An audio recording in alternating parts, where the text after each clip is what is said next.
Hi, I'm Rachel Dickinson, and I have the pleasure of being here at the Four Seasons Resort and Residences in Napa Valley with Chef Rogelio Garcia at Auro restaurant. It's really a pleasure to be here with you as you're very much a celebrated chef around the globe, and you have received a Michelin star for 3 consecutive years in a row. That's pretty amazing. Yeah, So, thank you. yes, I am excited to observe your magic here in the kitchen. Yeah. And so, what are we going to be cooking today? So we're gonna do Australian Wagyu. Okay. The 9. So the rating is 9+, and it comes from Australia. And so, but these are race. Usually they come from Japan. Wagyu kind of originates from, and then Australia brought the Wagyus and they started raising them there. And the specific company is called Westholme. It's Okay. comes from Northern Australia. But what we do, not only do we have an exceptional product, but we dry age it. So you see this kind of crust over the Yeah. top. That's our dry age for about 27 days. Yeah, it's beautiful. So we're gonna cook, and we have it on a tasting menu. Our welcome wine, Alusa Sauvignon Blanc. Something that's very special about this resort is that there's a winery on the grounds. So, cheers to that. Cheers. Yes. Awesome. Okay, let's get cooking. Let's do it. So we have our own even seasoning mix that we. It's smart. There you go. A bit of rice bran oil on the pan. Yeah. The goal is that we get a nice crust kind of all over. So we're going to. I like that sizzle. Yes, yeah. And I've been using this specific Wagyus for a very long time in my cooking. So, Yeah. And more so with when it's paired with this beautiful molé as well. Yeah. It's interesting because I've heard of truffle salt, but not mushroom salt. Right. And I mean, mushrooms and truffles have similar, earthiness. Right. And so, is this a little bit just softer in flavor, or what's It has a lot of umami and depth. Yeah. Obviously, when you add salt to it, it kind of brings out the natural nuances of whatever you're cooking. Yeah.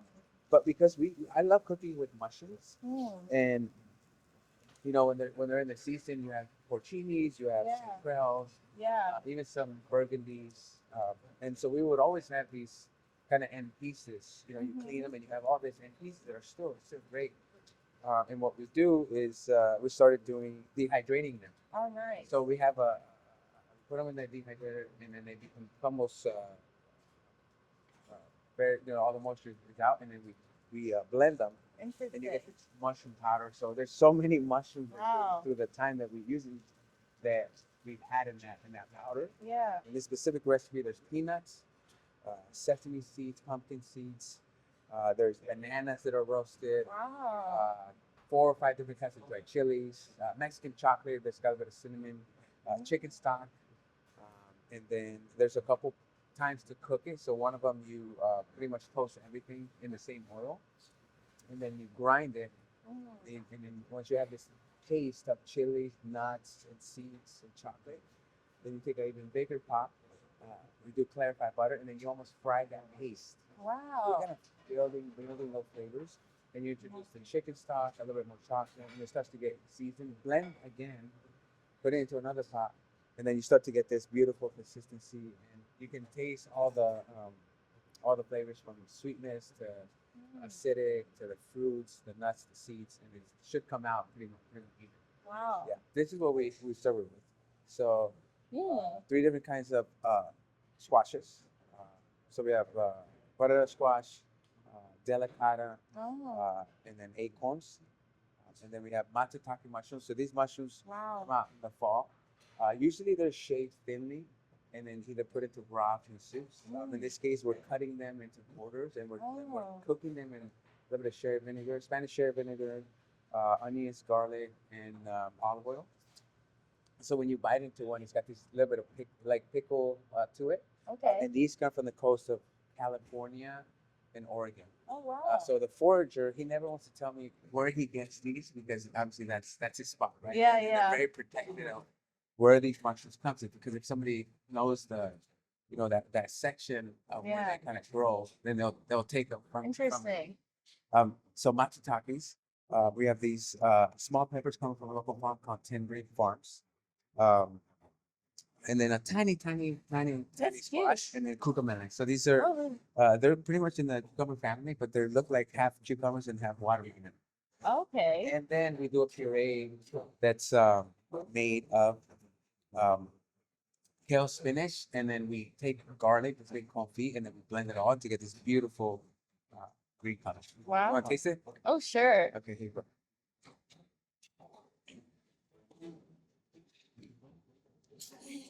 Mm, What do you think?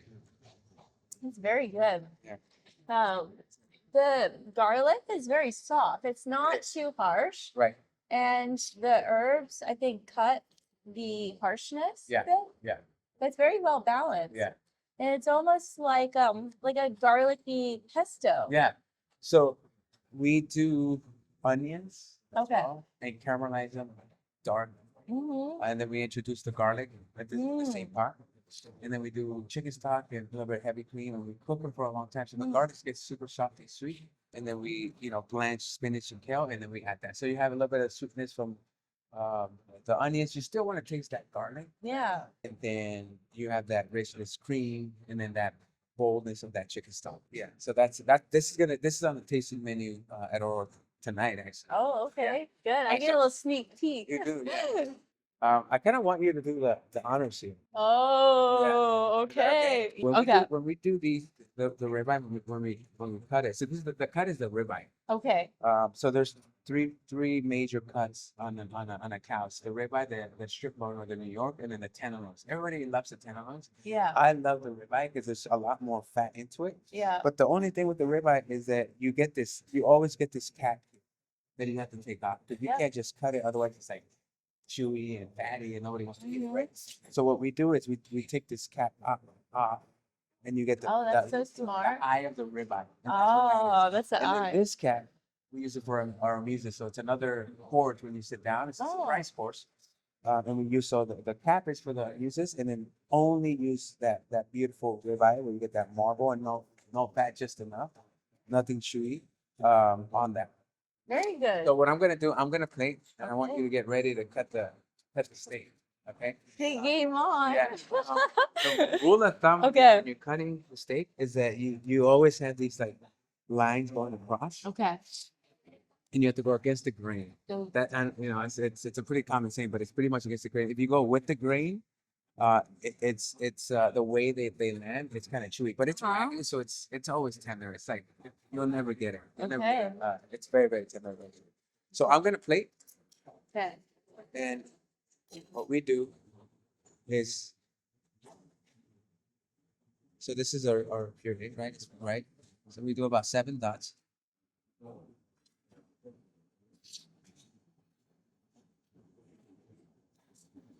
So we do about 50 covered, 40 to 50 covered a night, and everyone gets one of these at the end. So when we play, we take pride in not just the cookery part of it, but also like the way it looks. Yeah. They say, you eat with your eyes first. So That's very true.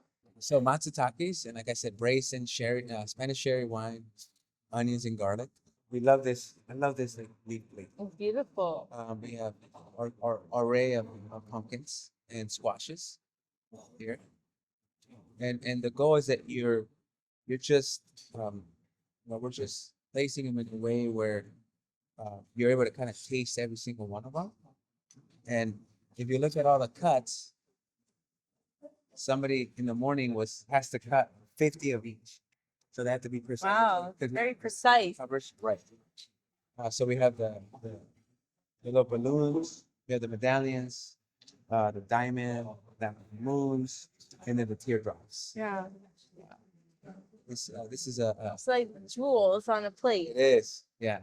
Wow. We have the beautiful cucumbers, and I think what everybody always loves is this little guy. Yeah. So like, how'd you get it so tiny?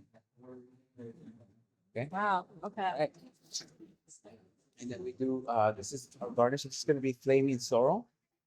And it has a little bit of an acidic taste to it, almost like a tart apple. Oh. So it kind of goes well with that fatty Wagyu. Hmm. And then we'll just place some things here. Beautiful. All right. Okay. Your turn. Okay. So you said against the grain. Yeah. So you're just gonna go straight down. So Okay. the goal is that you hold it, and you're gonna go right here, right in the Okay. center. I was in There the you go. center. And then you hold it this way, and then watch your fingers. Yeah. Okay. Down. There you go. It's like butter. Yeah. Wow, Perfect. look at that. How we do? That's beautiful. Perfect. Great. Wow. Awesome. That's You great. okay, good. Am I hired? Oh, you're hired. Okay, Yes, you're gonna good. work I'm with- glad. You're gonna work with Nick tonight. Okay, He's come on. at the main station. There we go. Awesome. So, and then we're gonna do a little bit of cracked black pepper, and we're gonna place it here. And the finish is gonna be our molé. Oh yay. Okay.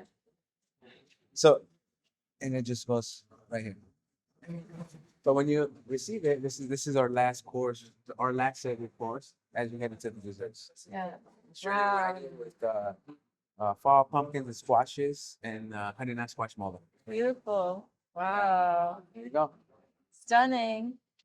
Wow, that's a nice decanter. Thank you. Like to have fun with these. Good.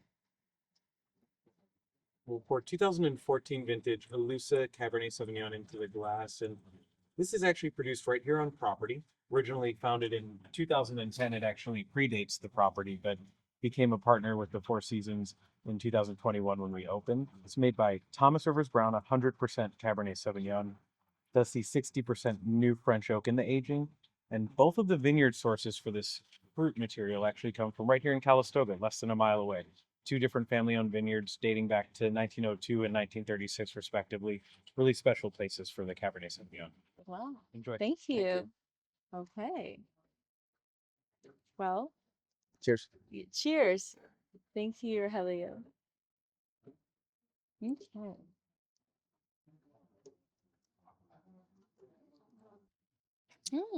Very good. Very Yeah, nice. that's good. Taste the dark Oh, fruit you do. Yeah. and a hint of spice on Spice, there yeah. as well. Yeah. Yeah, it's very Very nice. tasty. I'm looking forward to trying it with this beautiful Yeah, Wagyu. thank you. That was fun cooking. Yeah, it Thanks for your was help. fun cooking. Yeah. Oh, yes. Thank you. Thank you for guiding me along Yeah. the way. Yes. Very fancy Australian Wagyu Yeah. like that before. So there's always a first for everything. Thank you. Yes. Thank you. Well, Rogelio, perhaps you could describe Auro and the philosophy behind your cooking. Yeah, Auro. I mean, we opened fall of 22 Mm-hmm. with a very passionate team. Super blessed and excited to be part of the team. My goal was to just, I grew up in Napa. I was in San Francisco for probably 8, 9 years and came back. This opportunity came to be to open a restaurant inside the Four Seasons. Yeah. Then Oro was born. The philosophy, I mean, it's the backbone is Mexico, right? Mhm. It's taking ideas, traditions, or kind of building on traditions, but also using what's here. Yeah. I mean, it's super amazing to have so much great produce in Northern California, Yes. and we use it all as much as we can, Mhm. from melons to eggplants to stone fruits, strawberries. I mean, you name it. And so the tricky part of it, or the stuff that I love the most, is using something that you don't necessarily use in Mexico per Yeah. se, right? Mhm. But kind of bolding those flavors together, and then you get that. I Yeah. mean, obviously, it has to taste well. It has to Mhm. present well. It has to be seasoned, and there has to be some sort of a creative component to every dish. And that's where we kind of challenge ourselves. But as long as you can trace those ingredients and know the source of it, I love doing that. Whether it be caviar to Australian Wagyu, some of the fishes, things like that, and even the china, even the plates we use. Yeah. This is Yeah, beautiful. Stunning leaf. yeah, it's Yes. very cool. I'm an addict for china, and not Oh. just the ingredients, but also the vessel that it goes into it. I love it. I used to go to antique shops, buy spoons, So when you're a Oh, young cook, yeah. you used to use these silver spoons, so you still use these silver spoons. Mm-hmm. And then I realized that there's all this antique china Yeah. and these antique shops, and I started buying some of that. Oh, And it was very cool to kind of play around with different flavors, but also the different vessels that the food could go into. exactly. Yeah, Because we eat with our eyes we first. do. We do. Yes. Yeah, So Oro offers a tasting menu each right. evening. Correct. Could you tell us about what diners can expect?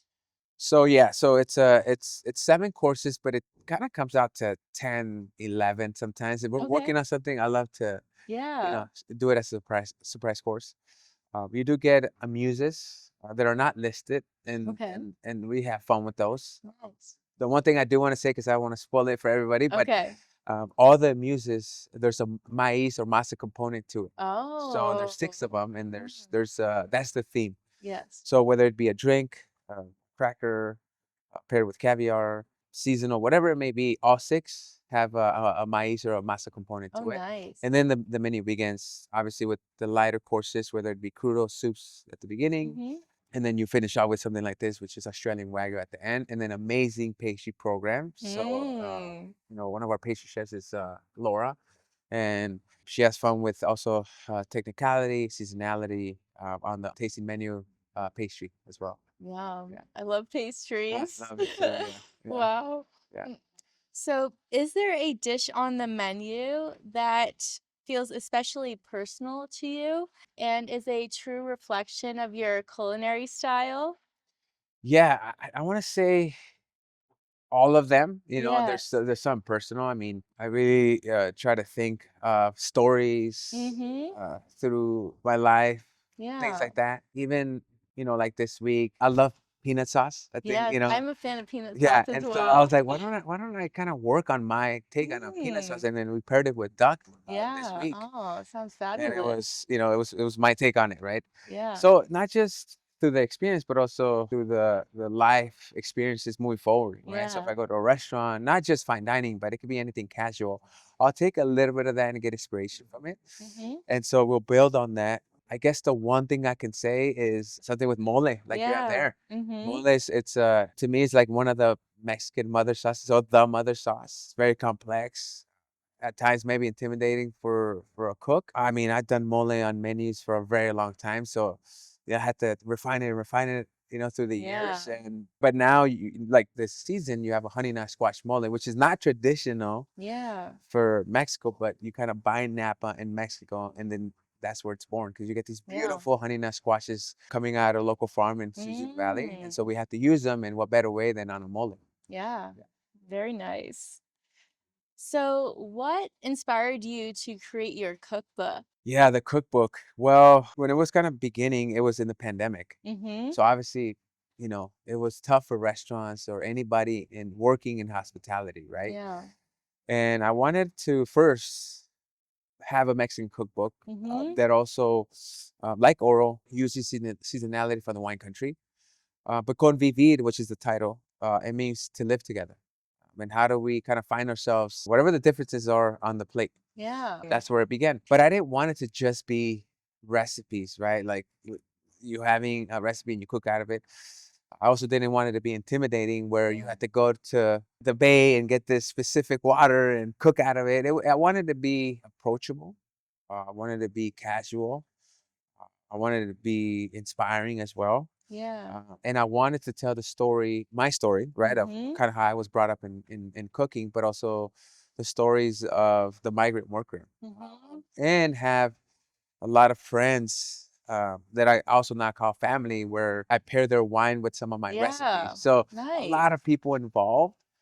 We even have a tequila purveyor, which is local Oh. tequila, who Oh. we paired a dish with. But it was just a homage and a thank you to my family and also Yeah. to Napa Valley. Nice. Definitely the world of wine inspires me and also the global flavors on the plate. And I love how you beautifully said that because it's really the magic of everything coming together. Right. It Yeah. is. Yeah. So Yeah, it is. celebrating it. Yeah. Yeah. I agree. It's in Napa. Napa. I mean, the community has been so good to me, and it's amazing to be part of this region where, as a growing up here, I didn't learn to appreciate it as much as I do now. I Interesting. didn't realize how, first of all, a lot of people from all over the world come to just be part of it, right? Whether Yeah. you're in wine or food. Mm-hmm. I mean, I met so many people that come to cook here, Yeah. right? And we cook side by side in many, many restaurants from all over the world, Hong Kong, London, France. I mean, they Very come cool. to get their training here, Mm-hmm. so it attracts a lot of world-class diners as well. But it's pretty cool, Yeah. that we attract a lot of people from all over the world. Yes. That's definitely one of the reasons I love coming to Napa Valley is the diversity Right. of everyone. And also, of course, you could go to a variety of different restaurants and have different cuisines and meet so many interesting people along the Right. way. So, looking back, what have been some defining moments in your culinary journey? Ooh, defining moments. I Yeah. want to say the early on big one was becoming a chef at a restaurant. Yeah. I think I was very young. I was probably 26, 25, Mhm. 26. Feeling the full pressure of the restaurant, Yeah. it's very, very different. It's daunting because now, you put yourself out there for criticism, Mhm. and they'll tell you whether they like your food or Yeah. they don't. Yeah, Your yeah. ratings online, uh, loyal customers, or people just stop coming. So Yeah. I think that was a big challenging, rewarding, but also Mhm. it was very, I would say, a huge success to be able to do that. Yeah. I think the other one was getting a Michelin star. I think Yeah. that was a huge thing for me because it was so present here in Northern California. Mhm. Yeah. You hear about Michelin because it's been here for such a long time. Mhm. So getting one was just Yeah. huge, very, very huge. Yes. So the moment that you found out that you got a Michelin star, what was the feeling that you had? I was in the ceremony. I found out that Oh, really? yeah, they used to call you Yeah. and call the restaurant and Mhm. say you got a 1, 2, or 3. But I didn't know. All I know is that we got an invite and we had to be present at this ceremony. I had an idea, but I Yeah. don't know. I didn't know. Yeah. And I remember sitting in this beautiful auditorium and everybody's dressed up, right? They call my name and the restaurant name, and I just kind of blacked out, to be honest. Like it was Yeah. just like so surreal, and Mhm. it was a moment where I'll always cherish. Yeah. And it's pretty amazing, very, very Yeah. amazing to be able to accomplish that for me Yeah. because I wanted it since Yeah. I was a young cook. Yeah, Exactly. yeah, And you've had a star for 3 consecutive yeah, years, which is amazing. yeah. Consistency. Right. So I want to give a big cheers to Cheers, you. cheers. Thank you, Yes. thank you. Cheers. Cheers. Yes. Thank you. Mm-hmm. Also, not only have you received a Michelin star for 3 consecutive years, but you have a James Beard Award as Yes. well. Yes. That one was huge too. I remember where it was the same thing, right? Yeah. You get, and being an author or being part of that, it's very nerve-wracking because Mm-hmm. it's uncomfortable for me. I'm not Yeah. an author or anything, started to be an author. I'm Mm-hmm. a cook, right? Mm-hmm. So being even compared to a lot of peers and friends that have done it for a long time, I was super excited just that the book got nominated that far, went that far. So we Yeah. got to go to Chicago and go Amazing. to another big ceremony, and Yeah. they call the three, nominees or Mm-hmm. semifinalists, and then they call the cookbook. Yeah. And oh my God, like me and my co-writer, we kind of lost it. Like we it was very Yeah. emotional, but then you have to go back on stage. They give you Yeah. the big medallion and you have to make a speech where I'm a little superstitious because people were like, you have a speech, right? You have a speech. And like, Yeah. I don't want to do a speech because, I'm kind of Yeah. accepting a win when I don't know. So Yeah. I want to just, Yeah. but I want to have a speech ready, but I don't, it Yeah. was I was kind of going back and forth, but I say the speech, when they call the name, I go back on stage and I just like, I just, like Yeah. tears just came out because it's James Beard. A lot of people don't know this, but I did a James Beard dinner maybe 12 to 15 years ago, my first Mm-hmm. one, Oh, right? And it wow. was at the original house at his James Beard house Interesting. in my, I don't know if you've been, but No, I have not. it's a house and they host dinners, lunches and dinners Oh, They have done that for a very long time. So all the big chefs, yeah. it was an honor to cook at his house and do a Yeah. dinner of 60 to 80 people. So when I took this chef job when I was, 25, 26, I got invited to do a dinner in New York City. So pretty Wow. much taking Napa Valley to the Big Apple. Yeah, I love that. And it was my mother's birthday that day. So Oh. I was like, Mom, you're gonna have to come with me and we're gonna Oh, celebrate it that's so in, sweet. in this dinner. So Yeah. we cooked. I had, there were some friends and friends of friends that helped me kind of pull the dinner off for about 80 people. And then at the end, after dessert, you have to go and we bring all the cooks up there, and the guests start to clap and they thank you, all that stuff. And then I remember, I said, "Oh, it's also my mother's birthday," and Aw. she was there. So Aw. so I remember that was my first time actually being involved with James Beard and what Yeah. that meant and what it Mhm. was, and seeing a lot of iconic photos throughout the house, and seeing all these chefs that been there and cooked there, chefs that I admired for many, many years. Yeah. And so when I was going off, all those memories kind of came back from 12, 15 years ago. Like, wow, it's been such a long time Yeah. to get here.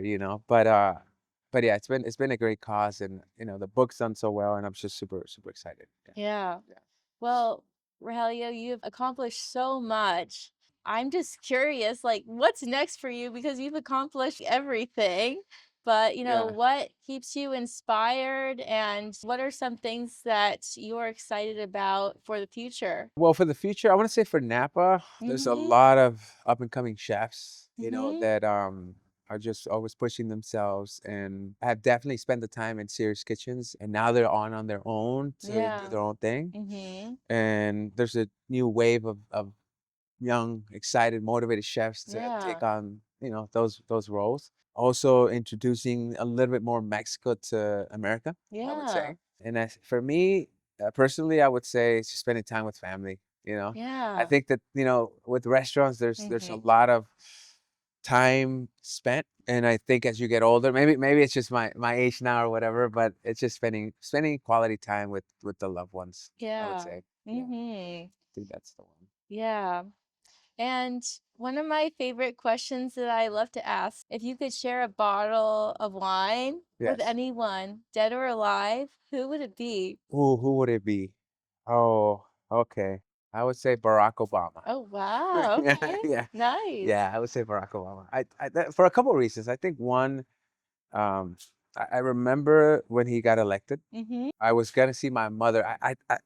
I was coming out of work. I remember that, Yeah. and I was gonna see my mother, but I was so pinned to the radio of my Yeah. car because they were about to announce who was the new president.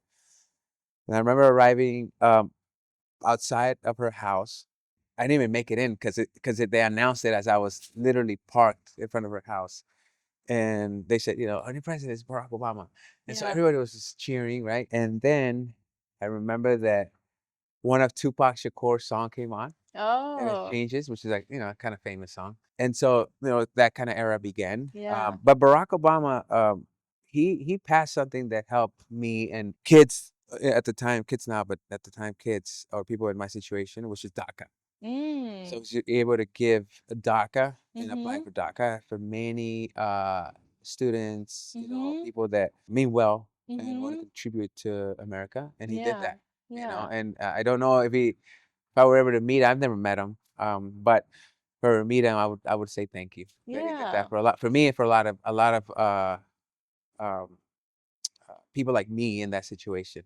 So, Yeah. and why not share a bottle of wine with them? Yeah, Yeah, yes, yes. He cheers to you thank you. for creating such a beautiful culture around food and experiences here in the Napa Valley, but also inspiring the next generation too. Thank you. Thank you. So Means a cheers to lot. you. Cheers. Yes. Thank you. Thank you.